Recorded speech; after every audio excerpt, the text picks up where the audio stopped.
Rương Priy Đam Spy Rương này tớp tay cân long phọt tờ mình toàn ban pram năm nổi tề Rương này ban cả lang chấm phu mình rồi bóc nhom tòa quạt mua mình ăn cả nó giấy rồi bóc nhom quạt ban tin đây mùi cân lái nơi nông phum small side hai phumประยุทธ์hỏi quạt ban sang song tia tôi mùi khôn sầm rạp quạt nâng chỉ ta rồi bóc nhom tai mình rồi bóc nhom quạt của ban tại sạn nơi chỉ mùi giấy rồi bóc nhom quạtประกอบរបរជាគ្រូចូលរូបស្ដោះអំពើទុទាយស្រោចទឹករំដោះគ្រូជាដើមនៅកាលនោះនៅម្ដុំផ្ទះយាយរបស់ខ្ញុំពុំទាន់មានផ្ទះច្រើននោះទេហើយក៏មិនទាន់ធ្វើបង្គន់ត្រឹមត្រូវនោះដែរកាលណាដែលឈឺពោះបាត់ជើងម្ដងគឺត្រូវដើរទៅមុខផ្ទះតែរហូតដីមុខផ្ទះនោះគឺជាដីរបស់យាយស្រៀងឥឡូវនេះគាត់បានស្លាប់បាត់ទៅហើយនៅក្នុងដីឡូនោះមានដើមស្វាយមួយដើមយ៉ាងធំផ្លែច្រើនណាស់រាល់ឆ្នាំមិនដែលដាច់នោះទេប៉ុន្តែរឿងដែលគួរឲ្យចាប់អារម្មណ៍នោះគឺគេល្បីថាដីនឹងមានខ្មោចព្រាយនៅថែមទៀតផងឯខ្ញុំវិញជាមនុស្សដែលមិនខ្លាចខ្មោចសោះតែម្ដងហើយក៏មិនដឹងថាខ្មោចមានរូបរាងយ៉ាងម៉េចដែរថ្ងៃនេះអាកាសធាតុហាក់ដូចជាមិនអំណោយផលសោះខ្យល់បក់ពីទិសខាងលិចយ៉ាងខ្លាំងហើយផ្គរក៏ក្រហមលាន់ឡើងពេញផ្ទៃមេឃហើយមួយសន្ទុះក្រោយមកព្រះភិរុណក៏បង្អុរទឹកភ្លៀងយ៉ាងចាស់ដៃតែម្ដងឆ្លៀតនៅក្នុងពេលផ្ទៃមេឃកំពុងវឹកវរនោះសុភីជាក្មេងស្រីតូចម្នាក់នៅក្បែរនោះបានដើរឆ្លងកាត់ផ្លូវព្រៃដើមស្វាយនោះដើម្បីរើសផ្លែស្វាយជ្រូកនាងដើរទៅតែម្នាក់ឯងទេតែត្រេកអរណាស់ព្រោះឃើញផ្លែស្វាយជ្រូកយ៉ាងច្រើនប៉ុន្តែរឿងគួរឲ្យចម្លែកនោះគឺផ្លែស្វាយនោះទោះបីជាទុំយ៉ាងណាក៏រសជាតិនៅតែជូរដដែល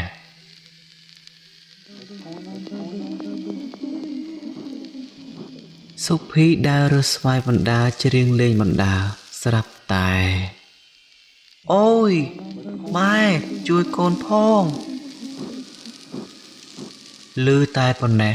ស្រាប់តែស្ងាត់សំឡេងសុភីឈឹងតែម្ដងមួយស្របក់ក្រោយមកខ្ញុំឃើញមានមនុស្សចាស់ប្រហែល4នាក់រត់ទៅរកសុភីហើយត្រឡប់មកវិញដោយសេចក្តីសោកសៅបំផុតគេគ្រប់គ្នាយំអង្រួនរាងកាយសុភីដែលបាត់មាត់បាត់កបបោមាត់របស់នាងឡើងស្លេកដូចគ្មានឈាមអញ្ចឹងចំណែកឯសក់ក្បាលរបស់នាងវិញបាសច្រងាងដូចជាគេអ៊ុតសក់ត្រង់អញ្ចឹងពួកគេរឹតទ្រុងនាងផងក៏ខ្យល់នាងផងច្របាច់ដៃជើងនាងផងឯម្ដាយរបស់នាងជុំទឹកភ្នែកជោកថ្ពាល់ព្រួយបារម្ភអំពីកូនដោយអំណាចនៃទឹកដោះម្ដាយថ្លៃសុភីបានដឹងខ្លួនវិញតែនាង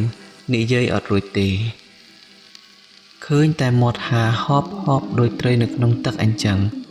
ពូសុកគាត់បាននិយាយបានហើយម៉ែវាកូនដឹងខ្លួនហើយកុំអើឲ្យកូននិយាយអីឲ្យកូនសម្រាកសិនទៅចាំស្អែកចាំនាំទៅរកយាយឲ្យស្ដោះឲ្យចាពុកវាភីកូនដេកទៅណាកុំអាននិយាយអីម៉ែនៅជិតកូនទេលុះព្រឹកឡើងមីងនាងបាននាំសុភីមករកយាយរបស់ខ្ញុំដើម្បីឲ្យគាត់ជួយស្រោចទឹកហៅព្រលឹងកូនរបស់គាត់មកវិញយាយគាត់បាននិយាយថា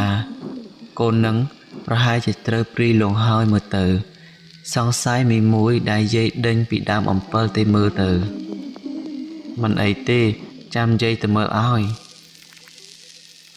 ក្រោយពីស្រោចទឹករួចយាយគាត់បានអង្គុយតាំងសមាធិមួយស្របក់រួចគាត់និយាយថា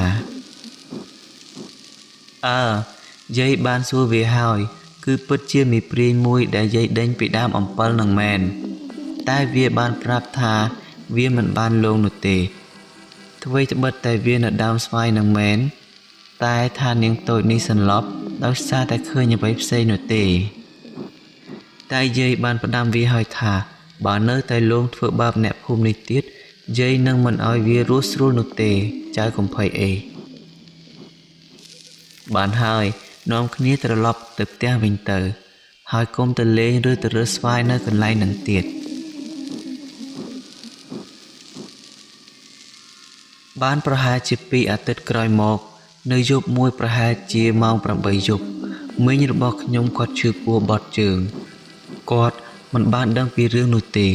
គាត់កំពុងតែរៀបចំបត់ជើងហើយស្រាប់តែឮសំឡេងសោចខ្ទរពេញព្រៃតែម្ដង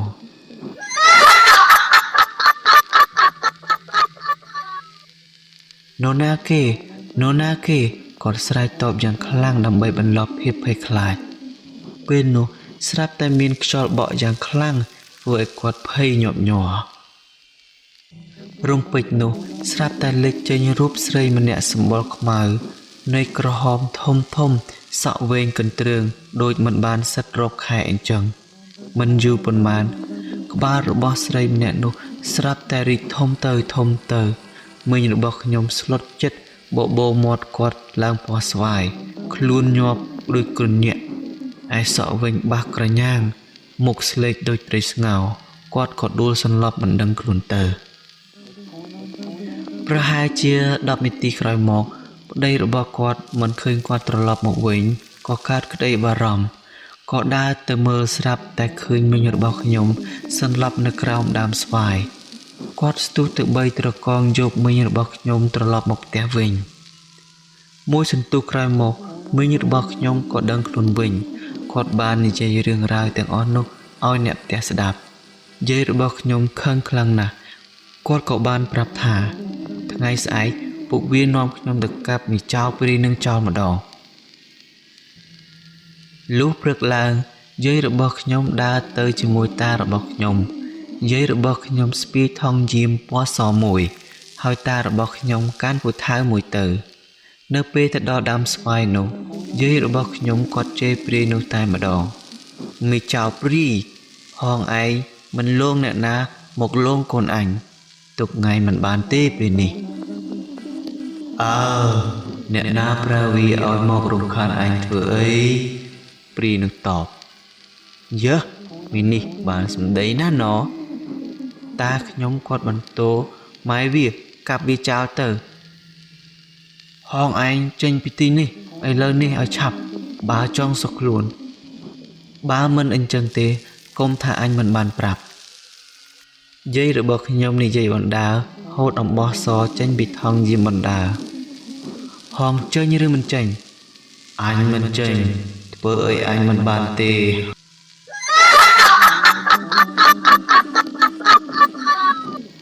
យាយរបស់ខ្ញុំលើកអំបោះសឡើងគាត់សូត្របាលីគាថាមុនអាគមរួចហុចវាឲ្យតារបស់ខ្ញុំពុកវាឯងយកវាទៅពាត់ដើមស្វាយទៅថារួចជីតារបស់ខ្ញុំក៏បានដើរទៅចងដើមស្វាយមួយនេះទុកវាមិនបានទេថារួចគាត់សូត្រមុនអាគមគាថាបន្ថែមក្តៅណាស់អញមិនសុខចិត្តទេងាប់ឲ្យស្រឡះទៅតារបស់ខ្ញុំនិយាយឲ្យកាប់ដើមស្វាយនោះមួយពូថៅហូរចេញឈាមពីដើមស្វាយស្រស់នឹងភ្នែកតែម្ដងគាត់កាប់ហើយកាប់ទៀតរហូតដល់ព្រាយនោះបាត់មាត់ឈឹងហើយស្រាប់តែព្រោះអំពិលមកលើក្បាលរបស់គាត់ពេញតែម្ដងគាត់ត្រឡប់មកផ្ទះវិញគាត់ដាំទឹកក្តៅដើម្បីលាងអំពិលនោះចេញតែទោះជាលាងយ៉ាងណាក៏លាងមិនជ្រះ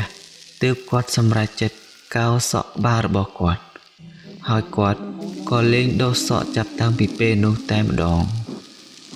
ចាប់តាំងពីពេលនោះមកក៏លែងមានខ្មោចព្រាយរំខានអ្នកភូមិទៀតដែរ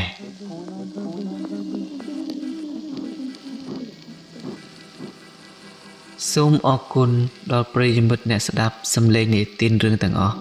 ដែលបានតាមដានស្ដាប់តាំងពីដើមរហូតដល់ចប់សូមអរគុណ